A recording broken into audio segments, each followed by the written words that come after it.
If you're looking for an inexpensive and compact SUV for yourself and the family, odds are you're looking at one of these. Currently, we rank the Honda CR-V and Mazda CX-5 highest and recommend them to most shoppers. We don't rank the Toyota RAV4 quite as high, but it remains wildly popular with buyers, as does the Nissan Rogue, which was just redesigned. I mean, so recently, seconds ago, brand new. That's not true. We're gonna explain what each of these vehicles do well, what they don't, and which one's right for you. Make sure you click the links below to find out more information about each of the vehicles here, and also visit edmunds.com/sellmycar to get a cash offer on your car. Each one of the vehicles here has gone through our rigorous and exhaustive ranking process. That includes a standardized road loop, performance and static measurements, and evaluations from professionals who, do this for a living. Each starts at around $25,000 and tops out around $35,000 or maybe $38,000. There are a few exceptions, but we'll address those as it's relevant. Yes, we know each of the vehicles here don't necessarily line up apples to apples, but we have logged thousands of miles in various versions of most of the vehicles here.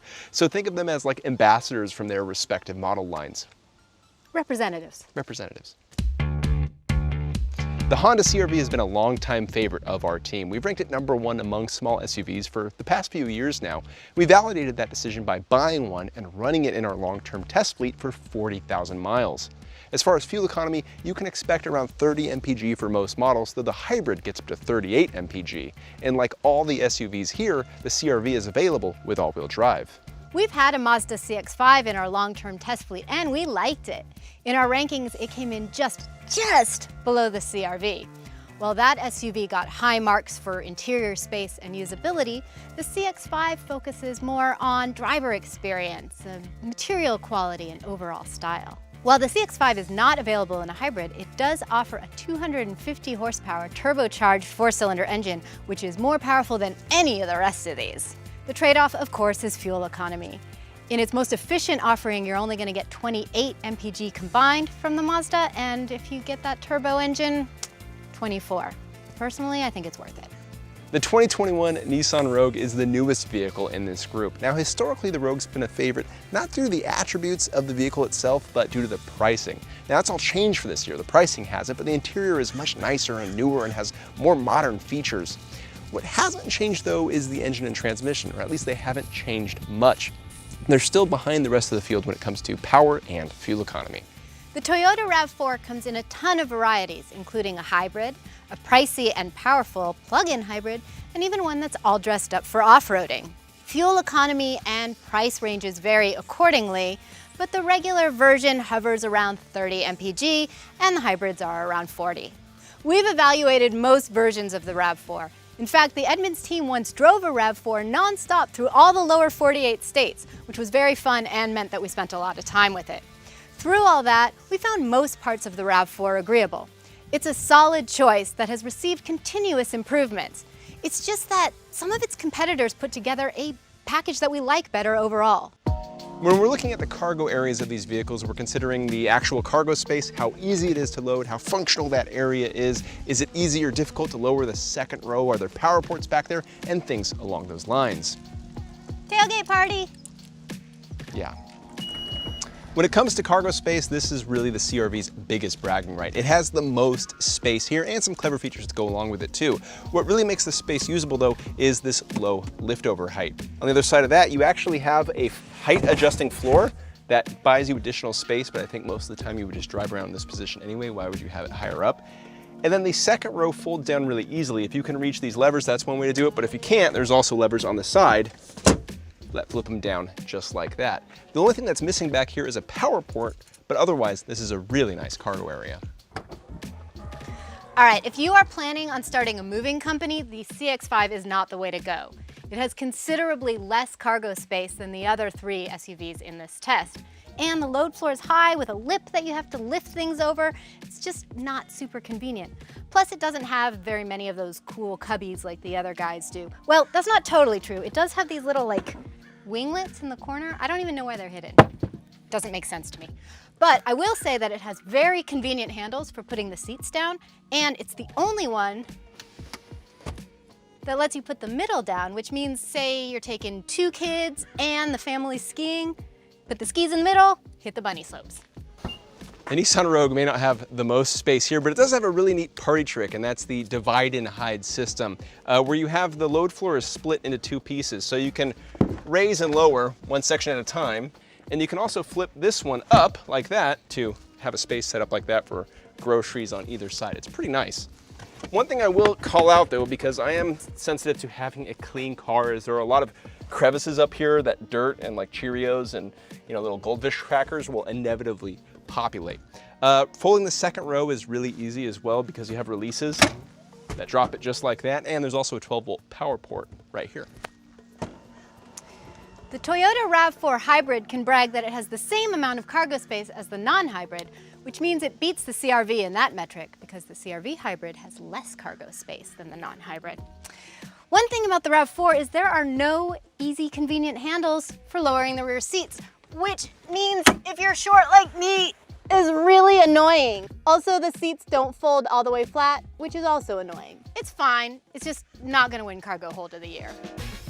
Interior space and functionality is massively important for these kinds of SUVs because the people and families that own and operate these vehicles have diverse needs for them. We're not just looking at the overall interior space here either, but how functional that space is. As far as the interior goes, in terms of functionality, the CR-V is our favorite. Getting in and out is really easy thanks to large door openings and a low step-in height, and that's really helpful for the back when you're getting kids in and out. As far as interior measurements go, the CR-V is generally above average in all measurements, and that makes for an overall large-feeling, roomy interior. You can easily sit 4 adults back here. As for storage options, you have a ton. The door cubbies are massive. You can fit a big water bottle and a bunch of other stuff all at the same time. And the center console remains one of our favorites, not just because of the space, but because of the adjustability. You can have it in this configuration, which leaves a ton of different room. You can also slide this guy down and out if you want to secure stuff underneath. Now, this is slightly less functional than previous versions of this generation, but it's still among the best. Really, the downside of the CR-V is the feel of the materials. This is the top level trim of the CR-V, and it doesn't have the richness that you'll find in other vehicles here like the Mazda and the Nissan. The interior in the CX5 is like a little black dress. It's simple, it's clean, it's classy. I like it. Everything about it is very driver focused, from the way that all of the controls are slightly angled over towards the driver, as they should be. The seats are comfortable, a little bit firm, but again, that's that whole driver thing. You want to stay in place. One of the things I really like is the shifter in the Mazda. It's kind of old school. It has like a manual transmission feel with the leather surround. Headroom is good for tall people, I assume, and seating position is highly adjustable for tall and short folks. One place where the CX5 is kind of weak sauce is in small item storage. There just isn't very much of it. There's an angled pocket up here for a phone, but it's kind of hard to reach. And there's a fairly large pocket here on the side. It will fit my regulation size capybara succulent planter, but the console, oh, not so much. You really need to be able to carry these sort of things with you when you've got a car like this. Back seat has plenty of room, though. You could fit several of these back there. Overall, I'm gonna give the interior of the Mazda high marks, just for being easy. The interior in this top trim Nissan Rogue is impressive for a lot of different reasons. First, we'll talk about getting in and out. What's nice is that the second row doors in this open to basically 90 degrees, so that's gonna be really helpful if you're loading bulky items or kids or car seats. Gives you a lot of space to do so. Also, the privacy shades on the second row are a really nice feature to have. When it comes to overall space, the Rogue gives an impression of being a much larger SUV than it actually is. There's an impression of roominess that's really nice to have. In terms of interior measurements, they generally fall on the larger side, so that this is an interior that feels spacious. Now, this is again a fully loaded Rogue, and you really sense that in the type of materials used throughout the interior. This, you could say, over delivers on design and style, and that's really the strength. You sense that your money's going further in this to get these materials than it is in some other examples in this segment. When it comes to interior functionality, that's where things are not as great as some other vehicles in this segment. Specifically, the door pockets aren't as big as like the CR-V, for example. It's something you can live with, but just be aware. The center console also follows a different strategy where you have this floating top layer where your cup holders and your storage underneath the armrest right there. On the bottom though, you have this open pad that has a rubberized and texturized floor that's going to prevent things from sliding around, but it isn't big enough to accommodate even a medium-sized handbag, as I found out with my wife. Overall though, the appearance and feel and spaciousness of this Rogue is really the highlight. I'm gonna start talking about the RAV4 interior with what I don't like, because there isn't very much I don't like, so we'll be done with it quickly. Basically, it has to do with the seats. They're comfortable, like they're nice and soft, but they don't have very much adjustability. In fact, this is as low as the seat will go, and it kind of feels like driving while sitting on a bar stool. If I were a tall person, I think this would bother me. The only other negative, and that's really depending on how much you like to caress your interior, is that most of these materials are kind of rubbery and plasticky. On the plus side, it makes them very easy to clean. Overall, I really like the RAV4 interior. I think it's so unique. It has all of these cool details like rubber knobs and patterning in all the shelves and cup holders. And I mean, you can see by my t-shirt matching the seats that I'm kind of down with the fashion they've got going on here. When it comes to small item storage, the RAV4 has little shelves, very clever, and it has a nice big console that absolutely fits my regulation capybara plant and planter. It doesn't even squish the leaves. Unfortunately, the side pockets, oh, that's like half a capybara. So, all right, not as good there on the side, but he's nice and comfortable right in here. Your friends and children will be comfortable in the back seat as well, because there's lots of room there too. Speaking of backseat space, each of these SUVs are generally roomy and easy to access. The CR-V and the RAV4 boast the largest interior measurements, while the CX5 and the Rogue garnered small complaints from taller test drivers. Whether you call it an infotainment screen or a center touchscreen, this area of a vehicle is becoming rapidly more popular and more important for our evaluation process, because outside of driving, this is the part of the vehicle that you're going to interact with the most. Now, all the SUVs here have Android Auto and Apple CarPlay support, and that takes away a lot of the frustrations you may have with the systems that automakers generally have in these vehicles. But what happens when you don't have cell phone service? And what happens if you just don't like Android Auto or Apple CarPlay? How do these systems work? When it comes to higher trim levels of the CR-V, you do get additional connectivity. There's 2 USB ports in the back, 2 up front. There are no USB-C ports, they're just the older style, but they do have the amps of each port written right above them. And that's nice if you have a phone that's really sensitive to that kind of thing when it comes to charging. You also have a wireless charging pad that you can turn on and off for reasons. The entertainment center touchscreen itself is where the CR-V begins to show its age relative to the other vehicles here. It's slightly small, the resolution is low, and the graphics just look kind of dated. Functionality is a touch cumbersome too, especially when it comes to the voice commands, and the long-term CR-V we had in our fleet and put 40,000 miles on it had a number of glitches that were pretty frustrating. Overall, this is a system that you just kind of want to ignore, plug in your phone and use Apple CarPlay or Android Auto. Also, when it comes to cameras on the exterior, you have this backup camera which has a wide angle view but also looks fairly dated relative to other vehicles here. When it comes to tech in the Mazda CX5, if you're the kind of person who wants everything to be the most cutting edge and every single technological advance that is available, that's not this car. It's pretty simple, it's pretty basic. Most of that I find actually a plus on the CX5 because it's really easy to figure out how to use. But there are just some things where it's sort of lagging behind some of its competitors. For example, the backup cameras. They do have multiple different views, which is very helpful, but the quality of those views is kind of fuzzy. So if you were planning to use this to record your student film, it's going to be pretty low quality. Now, this is a touchscreen, but only when you're parked or you're at a stop. So right now, while we're parked, I can touch it, but if I was driving, it would no longer work when I touch it, although it won't tell you that it won't work, it just won't work, and you actually have to know that from the owner's manual. And then you can use the controls down here to scroll through and pick things. But I don't understand why this down here is any safer than just reaching across and touching it. So if someone at Mazda wants to call me and explain that, I would really appreciate it. I think controls should work the same all the time, otherwise it's confusing, and when I get confused, I get angry, and it just ruins my day. A lot of the in-car things like nav aren't really that important anymore because everybody's using their phones, and you have both Apple CarPlay and Android Auto in the Mazda, and there are a lot of places to charge that phone up. There's no wireless charging and there's no wireless Apple CarPlay. One minor complaint about the charging is that the ports are all here in the console, which means you got to do that whole all the way over with the cord thing. And it takes kind of a while to get your phone to read to the screen. 1, 2, 3. There we go, 3. That's not too bad. Anyway, those are pretty minor things. And like I said, overall, it's simple, it's clean, it's responsive. And if you're not the kind of person who wants the latest, you're going to be perfectly satisfied. Infotainment and connectivity in this fully loaded Nissan Rogue is fairly strong. For USB ports, you have 4, 2 in the front, 2 in the back.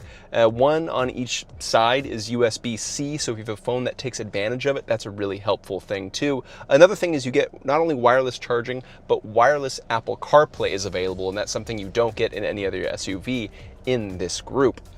The screen itself is the larger 9-inch screen that's available on higher-end Nissan Rogues, and from the perspective of graphics and resolution, it looks good. It's fairly modern and crisp. It's not as responsive as some other screens that you can get among small SUVs, but it generally works well if you need to use it. The only thing we'll call out is the voice commands. They require you to use specific prompts in order to get stuff done. And in 2020, we expect a bit more. A lot of other SUVs do that, but because this is the newest one on the block, we would prefer more natural language. But again, that's something you can do with Apple CarPlay or Android Auto. The screen is nice and attractive until you put on polarized sunglasses, and then it gets really weird and splotchy, and that's kind of unfortunate, but you can live with it. I'll also point out too, the exterior camera system is really strong. Not only does it give you a view of everything that's happening around you, but the individual cameras the Rogue uses are really crisp. And when somebody moves or something moves next to you, it actually highlights and beeps at you and highlights that portion of the screen. Really nice stuff. I think the best of the vehicles here. All right, what does Toyota offer us for tech in the RAV4? Well, we've got a touchscreen. Works all the time, unlike the Mazda. And it also has all the buttons that run alongside of it. They're tiny little buttons, but they're there, and buttons are great. In general, the controls in the RAV4 are easy. I mean, everything is separated. So it's like, oh, this is climate control. It's like got its own little island. That's great. And oh, their modes are here for changing things. This button says push normal, but I pushed it and I'm still weird, so I think it's broken. We've got Apple CarPlay, we've got Android Auto, we have a wireless charging port, which is cool, and you can turn it on and off, and it has a sort of no-slip surface, although it's still a little slippy. USB port right here next to the phone resting pad, conveniently placed, and you've got a 12-volt as well. I would say the Toyota system looks a little behind the times. I mean, just sort of the layout looks old school and not in the cool way. And like the backup camera is warning me that the sound guy's there, but also not a great picture. But it all works and it's all easy to understand. The best thing about the RAV4's infotainment system and technology is that it has a lot of buttons and they're very clearly marked. You don't have to figure out what any symbols mean. It just straight up tells you. Audio, menu, home. So if this is the sort of thing that bothers you, if you don't like getting in a car and being confused or having to open the owner's manual to figure out how to use stuff, Toyota RAV4, that's the infotainment system for you. Now, when it comes to talking about how these vehicles drive, we know they aren't supposed to handle and feel like sports cars. What we're most interested in is if any of these vehicles do anything particularly good or bad when it comes to on-road refinement and comfort. When we talk about driving impressions, yes, we aren't expecting sports car-like behavior from small SUVs, but what we feel is important is how they blend ride and handling, steering feel, and how their drivetrains react to the needs of normal day-to-day driving. Do they do anything particularly good or bad? Where the Honda CR-V excels in my mind is how it marries ride comfort, handling, and steering. They make this thing pretty pleasurable to drive around town. Yeah, you're not going to get a lot of fun out of the driving experience, but the steering goes where you point it and feels good doing so in the process. When you take this thing around a freeway off-ramp or a highway interchange, you don't have to search on the wheel to find your ideal line. You just can intuit it pretty easily.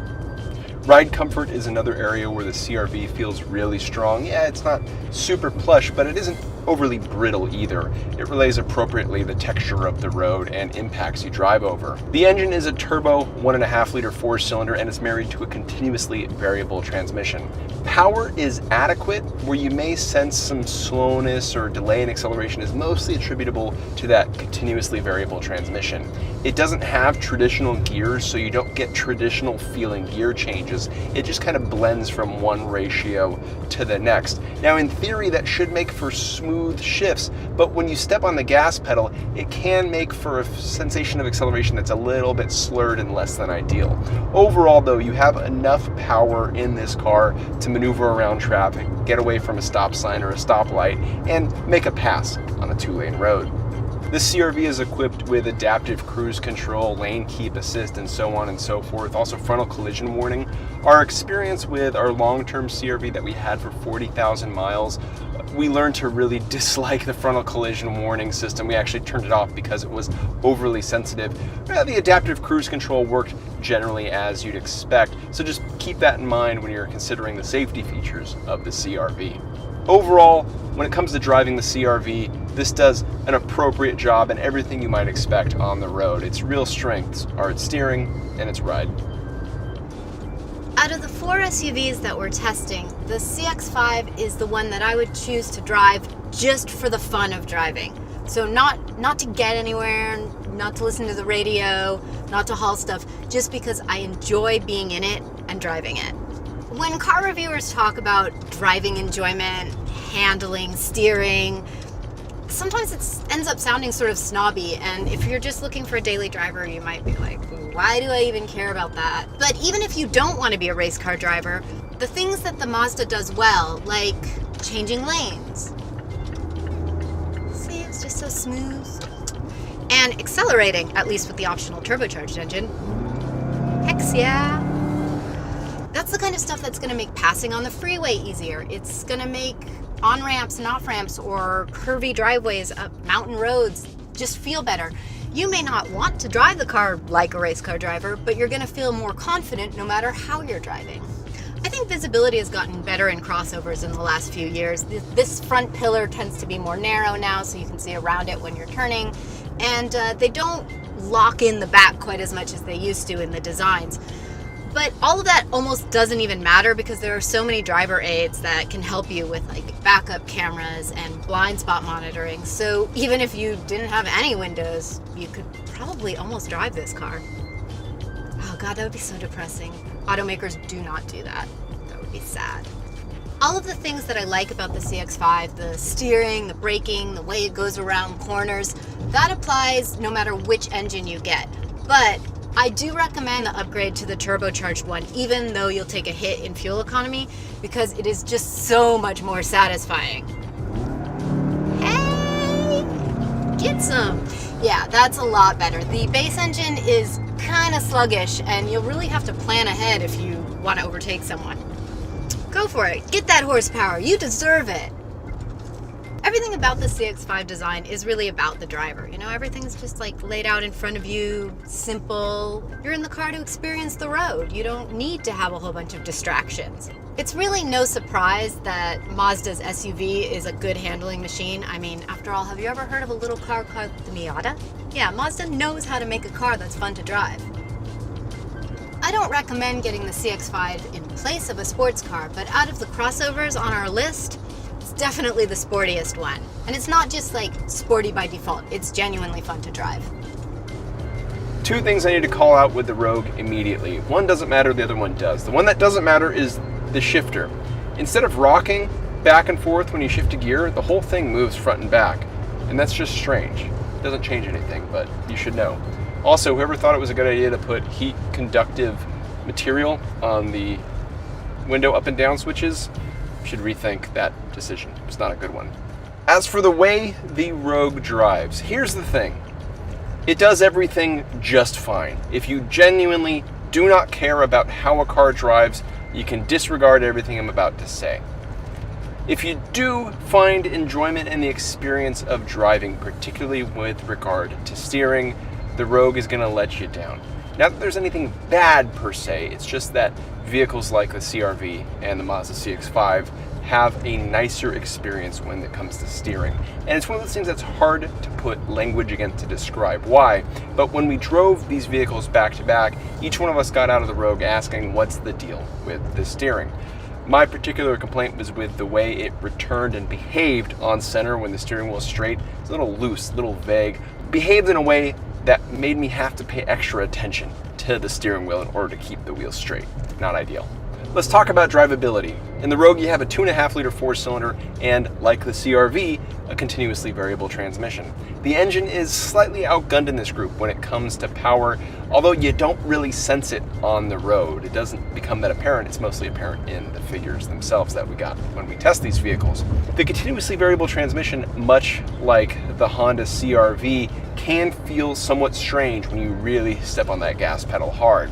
Like the CR-V, you don't have specific gear ratios to shift from one to the next, so you just kind of have this surge of acceleration that doesn't really turn into anything that you might expect. It's just different. And let's talk about safety equipment, because the Nissan Rogue comes fully featured, like many of these vehicles, with auto emergency braking, with front collision warning, adaptive cruise, and so on and so forth. The adaptive cruise in the Nissan works fairly well. It accelerates and slows down naturally in a way that doesn't make you want to step on the gas pedal yourself or the brake pedal yourself, and the lane centering generally works pretty well too. The version that we're driving actually incorporates navigation instructions into that system, so it will, in theory, adjust speeds before approaching a corner if your navigation's programmed. Neat idea, but kind of wonder how often people will experience it. Overall, the Rogue, I say, is about average when it comes to the driving experience, particularly because of how that steering feels. There's really nothing extremely bad here, but you can find a better experience elsewhere. All right, RAV4. So cute and so disappointing to drive. The steering in the RAV4 is both falsely heavy and vague. You know when you're talking to your kids or a coworker and you ask them to do something and they're like, yeah, no, okay. And you're like, wait, does that mean you're gonna do it or you're not gonna do it or when are you gonna do it? It's sort of the same in the RAV4. It's like sometimes the steering feels really like it's gonna take a lot of effort, and then when you're at slow speeds, it feels super light. It doesn't always come back to center exactly. And you're just like, are you paying attention to me or not? Of course it is. I mean, there's no problem driving this car. It just doesn't give you the feeling that it's going to do what you asked. Pay attention to me. Now, the hybrid is probably one of the better drivetrains you can get in the RAV4, but it's still not like a horsepower monster. And if you get the base engine, it is really slow. It's also loud. I mean, they're all loud. Like, I don't know. It doesn't really bother me, but you're definitely going to know it's there. Visibility in the RAV4 is great because it has these little like wing windows, which I love because they give you a little extra bit to look around between the mirror and the A-pillar. I think that's a great idea. It's also got a big back window, big side windows. So even if it didn't have driver aids, which it does, you'd still be able to see out all around you.